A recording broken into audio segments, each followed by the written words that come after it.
Boradar, hello, and thanks very much for everybody coming.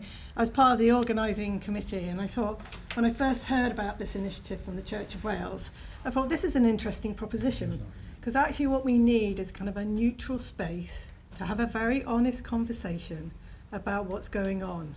And I think one of the things that hasn't come through the conversation yet is actually, Jyoti, you did it in your question a bit. A lot of this is going to pivot on people probably least able to enable that change. So what's going to be critical for us is start to recognise that, and how can we enable people that are critical to our communities in Wales to actually undergo a major shift in the way that they operate. So my name is Rachel Sharp. I work for an organisation called Wildlife Trust Wales. We are 5 wildlife trusts across Wales, and we are a nature conservation body. So my skin in this game is nature, and ensuring that Wales comes from one of the most nature depleted countries in the world to one where we have a nature positive future for the next generations.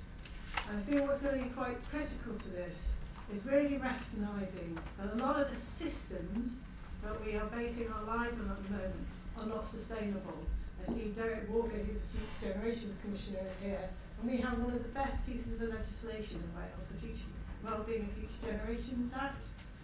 And at the core of that requires us all, in everything we do, to actually look at what does that mean for our ancestors in the future. So I want you, and like Andy hit it, I want you from today to go back and think, what will our ancestors think of us from our conversations that we're having today, and our ability to change and affect change to make sure that is a positive future. I work for the Wildlife Trust. I've worked for the last 25 years, and today I want to bring a very much a Welsh perspective. For those of you who know me in the room, I'm a bit of an omnipresent person. I sit on the round tables with the Cabinet Secretary on reviewing the Sustainable Farming Scheme, the River Summit, and also now a new Nature Round Table. I sit on the Independent Environmental Assessment Panel for Welsh Water, for example. So I'm very embedded in those processes in Wales, and I'm very proud to be part of those processes. And I'm glad that the Church of Wales is joining us in this, because we all have to come together to make this difference. So, here we are in Wales. We have lost 60% of the abundance of wildlife, including that, as we've heard from Steve, particularly in our fresh waters. Because I agree, I don't know if I call it a bucket per se, but it is very much, that is, rivers really tell us of the health of the overall ecosystems in Wales, because they are receiving everything into. If we can get our rivers right, we can also get our land and our land mammals and wildlife right as well, because we know there's less impact coming. And the reason why you've all been faced with a puffin as you walked into this room is also it's going to be absolutely critical to what we want to achieve in terms of marine conservation. Because obviously our rivers, source to sea, they end up in our marine environments, and we cannot restore our marine habitats whilst we have our rivers in the state that they are in today. We can't do it. Seagrass conservation is really difficult because it gets smothered. Exactly the same thing, the slime that's going through the River Wye, the rivers we have in Wales. So we literally cannot do it. And we have more seas than land in Wales. I always like to bring the marine environment into my conversations. Okay. It's so. Sorry. So what's going to be, what we are hearing from everybody, one of the things I've been really encouraged with so far today, one of my frustrations is that we do tend to concentrate on the water industry and not on agriculture. So in the Welsh perspective, we have 9 SAC rivers. Those are our jewels in the crown. Those are all being impacted by agriculture. The dominant issue isn't CSOs, it's agriculture. So about 64% on average of the cause of phosphate in our SAC rivers is coming from agriculture. So if there's one thing we come back from today, and I hope it comes up on the thing, I'm expecting a very large chicken in the diagram on my right hand side, and a tractor spraying slurry out of the back of it. So we have to start having that really this conversation. So, because as we know, if we don't, this is what we end up with. Okay, this is not my picture, but I thought it was a blinder, so I included it. And so, as I say, now start thinking logically. If you know Wales as well as I do, I've walked around the perimeter of it and through the middle of it, I'm a big walker, you know that in the middle of it is very rural. And most of our rivers originate from the centre. Now, there aren't many people there. So on the River Wye, for example, we have about, in the Upper Wye catchment, about 23,000 people. We have 3 million sheep and about at least 12 million chickens in that bit of the Wye. What's causing the pollution? Just think about it logically. It doesn't hit the major populations until it gets to the coast. We are a coastal nation. You know, we often think about rural Wales as being farming. It's not. It's predominantly coastal. We are a coastal nation and we look to the sea. And so all of that is coming our way, and it isn't just agriculture. We've also got our forestry causes acidification of the water, causes huge problems, especially when it gets down into the marine environment. That acidification affects crustaceans particularly because of the calcium they need for their shells.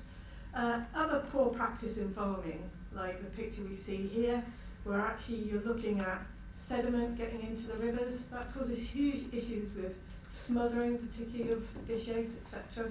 So there's all sorts of endless things. And the other thing you need to know is agricultural pollution has this thing called BOD, which is the bio-oxygen demand, is much higher than in human waste. So that agricultural manures that are getting into the system really are hungry for that oxygen, because we're giving algae the perfect conditions to which to bloom. And nature will always take advantage. Mother Nature is much bigger than everybody in this room. Nature and climate will always dominate. So what can we start to do? So at the moment, we've got some of the best legislation in Wales. We need to start using it. I don't need any more.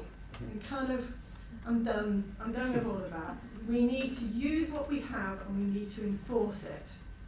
Okay? And we need to keep the really good stuff. So the only bit of regulation we have directly to do with agricultural pollution, called the Control of Agricultural Pollution Regulations. Even with that, which is, for those of you who don't know, it basically says you can only put about 170 kilograms of nitrogen per hectare per annum on your land, and up to a maximum of 250 if you have a license.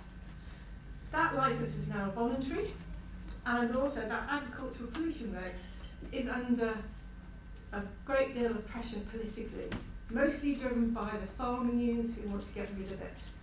It's the only piece of direct regulation we have on this, and we are in real danger that it's going to go, because the very first session in the Senate of the new Senate when Leonard Morgan was brought in was river pollution. What did they talk about? What did our politicians, our MSs talk about? They talked about water companies.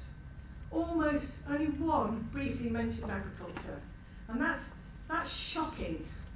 They are there to represent us, and as we said, citizens this is at the top of their list of priorities. But our politicians refuse to talk about this. And so this then gets down to that social value. How do we start a conversation in Wales when, I think, overall, we can easily say that most of the public are very sympathetic to farming. We need to start segregating farming. So farming in Wales, for those who don't know, 15% of it is dairy, which is the profitable bit, and we see that because we see it in our rivers.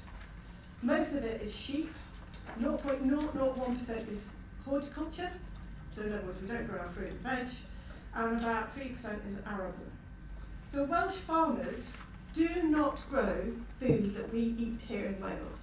They have almost nothing to do with our food security in Wales. We need to bust that myth. It's wrong, it needs to change, but that is the reality. So when anybody uses the food security argument to me, it doesn't tally, because we export 95% of sheep, lamb and beef, and we mostly import almost all of the food we eat. And if you don't believe me, next time you're at the checkout in Tesco's, look in your basket and tell me what was grown in Wales. There might be eggs, milk, maybe a bit of cheese, but apart from that, there's nothing in your basket. So why are we then enabling that system that doesn't work? It doesn't work economically. We've lost about 10,000 jobs over the last 10 years in Welsh farming. It definitely doesn't work for nature. Farming is the biggest driver of nature loss that we have in Wales, and so it's not working commercial, for communities.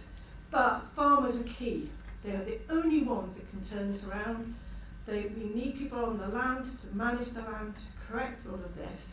So we need to start recognising for all the other things that they can provide, like flood alleviation, carbon storage, etc. And really start to recognise and reward that.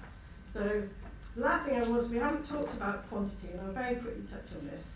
The other issue is we need to steady the flow of water coming into our rivers. So we need to remanage our uplands so that we restore things like peatlands, so you get that steady flow of water coming through.